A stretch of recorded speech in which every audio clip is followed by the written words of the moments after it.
This man is an absolute legend. Like, a Giga Chad. Like, there is some Giga Chad energy. Like, this man starts whipping around his family Excalibur and is like, I will, unleash, my blade. And I'm just like, yo, what? Like, look at her face! Look at her face! It is just, oh my goodness, this whole sequence, this whole freaking sequence is hilarious beyond belief, because he has no shame, no care, complete disregard for everything. It's just like, yo, Sid, my man, my dude. I gotta hand it to Sid as a character, because you want to know the truth here. A lot of MCs in these type of stories, especially if they have like a harem, like, a lot of female characters kind of gunning for them, most of the time these characters are like oblivious to those that are romantically interested in him, or they just don't ever act upon it, or they act like beta males, or they just don't, they don't even like realize what they're doing, or they don't do this Giga Chad energy that Sid is doing, just walking into a hot spring, not giving a crap that Alexia is sitting in there. Just everything about this sequence of events is hilarious, because it's just like, this man literally goes into this hot spring, it doesn't care to even look at her or anything. He's just chilling. And then, she makes fun of him saying it's like a worm, but he's like, nah, it's Excalibur and all that. I'm like, yo, my man. Oh, this is good. Like, this was legitimately such a funny start to the episode. Like, I didn't expect it, but I guess I should have after last week's episode. I talked about it. Like, last week's episode, holy crap. So much fan service.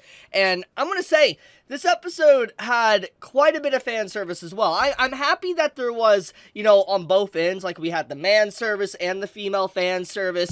And I also really do like the fact that, like, throughout this episode, once again, there's no shame. There's absolutely no shame to just, like, the fan service that's shown, especially with, like, like, bro... Like, this series literally has no chill. Like, the animators know what they're doing. They have no chill. And definitely there has been a lot of fan service in these past few episodes. And clearly the animators are a little bit thirsty, so to speak. But, anyways, let's get on topic, okay? Let's actually talk about what this episode did, the development, the characterization, etc., or where the plot is going, so to speak. Let's talk about it. So, for the most part, besides obviously the fan service, there is some interesting stuff going on here. Basically, we have this whole little arena/tournament going on, or this, like, holy trial or whatever it's kind of called. But basically, it's this little tournament, and you have people that participate in it. When they participate in it, these spirits are summoned of the deceased heroes, etc. And when they are summoned, they are of equivalent power to those that are facing them. So basically, like, if Sid walks in there, someone of equivalent power would actually be summoned, which is actually what happens in this episode. And so we get to see a little bit of world building and lore to, like, this ancient, like, witch, this witch of calamity that kind of spawns in, her right here. And she's apparently like someone that could destroy the world, to completely destroy the world, but there's really not much whole lot known about her. And I'm like, oh, okay, this is an interesting character. Apparently her name and everything was really lost to time, and she's a rarity that not many people really know about. But Sid basically beats her pretty easily. However, judging by what he says briefly, is that she is chained. Or in this case, she's not able to be at full power. Either maybe because she's a spirit and dead, or because there's some other circumstance behind the scenes that he's, he can't really do nothing about, and she can't do anything about. Whatever the case may be, it's very clear that we have that typical evil church plot going on. And I'm assuming the reason why she had those, like, visualization of chains around her is probably because the church has chained the souls of the deceased heroes. That's my assumption. Now, I could be completely wrong with that. Once again, I'm anime only. Don't know what's going to happen. But I'm going to assume that these heroes that are being summoned, so to speak,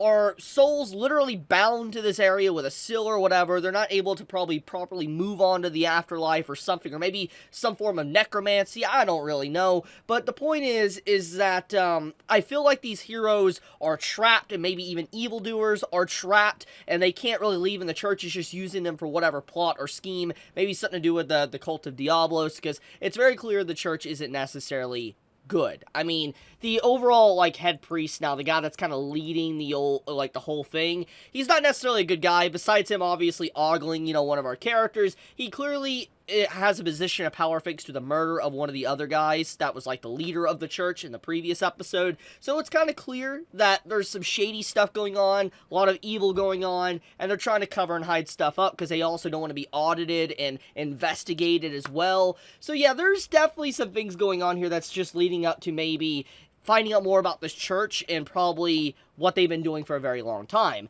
Now, I think that this is a perfect way to kind of end off the season, honestly, since we are approaching kind of close to, like, the first half of, Eminence in the Shadow, basically, because with the first half, they're going to probably end it on a very nice cliffhanger. Like, that's usually how it goes. Like, obviously, it's going to carry on past episode 12 or 13, but the point is usually when we reach a halfway mark of any anime, usually it's going to be a spectacular middle half. It's going to be climactic, and since, winter is, about to, happen with, like, Christmas and all that, and it's going to probably be on break for a week or two, they probably want to, give something really good before, we come back in January for the anime. So I'm looking forward to whatever the case may be for this arc and what Shadow does, etc. I'm hoping he gets a really good fight. I mean, as I said in my previous episode review, it's highly likely that maybe some form of the Demon King might be reborn, because we do know that, like, an arm or something of his was cut off. It was said with the lore in the last episode.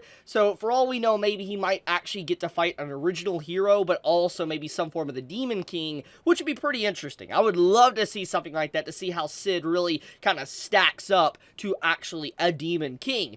Now, according to what we got here, obviously, with this episode, if he's able to defeat this entity, like this Witch of Calamity, like he was able to in this episode, he is able to destroy the world, which I guess makes sense since he literally has nuclear power energy. I mean, that kind of fits. That makes sense. I mean, the man literally is like, I am atomic, and blows everything up. So, it kind of fits. I could definitely believe it. If he really wanted to go all out, he could, like, probably destroy the world if he really wanted to. So, yeah, I mean, overall, this is a legitimately good episode. Like, art and animation look really solid. I don't think it's, like, the best I've ever seen, but it's very solid. I like the direction of the show so far. I mean, I really love this fight. It's a really good fight, honestly. And also, Sid apparently activated something. So, I'm going to assume a few things. Once again, I don't know. Anime only. I'm just assuming. I'm assuming this Sill, obviously, it looks very demonic. Clearly. Red, black. It looks demonic. I'm going to assume that this is probably maybe a Sill to the heroes, the deceased heroes or something, and maybe someone's getting revived. Maybe the whole purpose of this tournament was to gather energy or something. I don't know. That's possible. I don't know what energy, maybe mana, maybe collect a mana or something. But the point is that I feel like, thanks to Sid taking down the Witch of Calamity, it probably did something to the Sill, which has resulted in something either reviving or breaking apart. One or the other.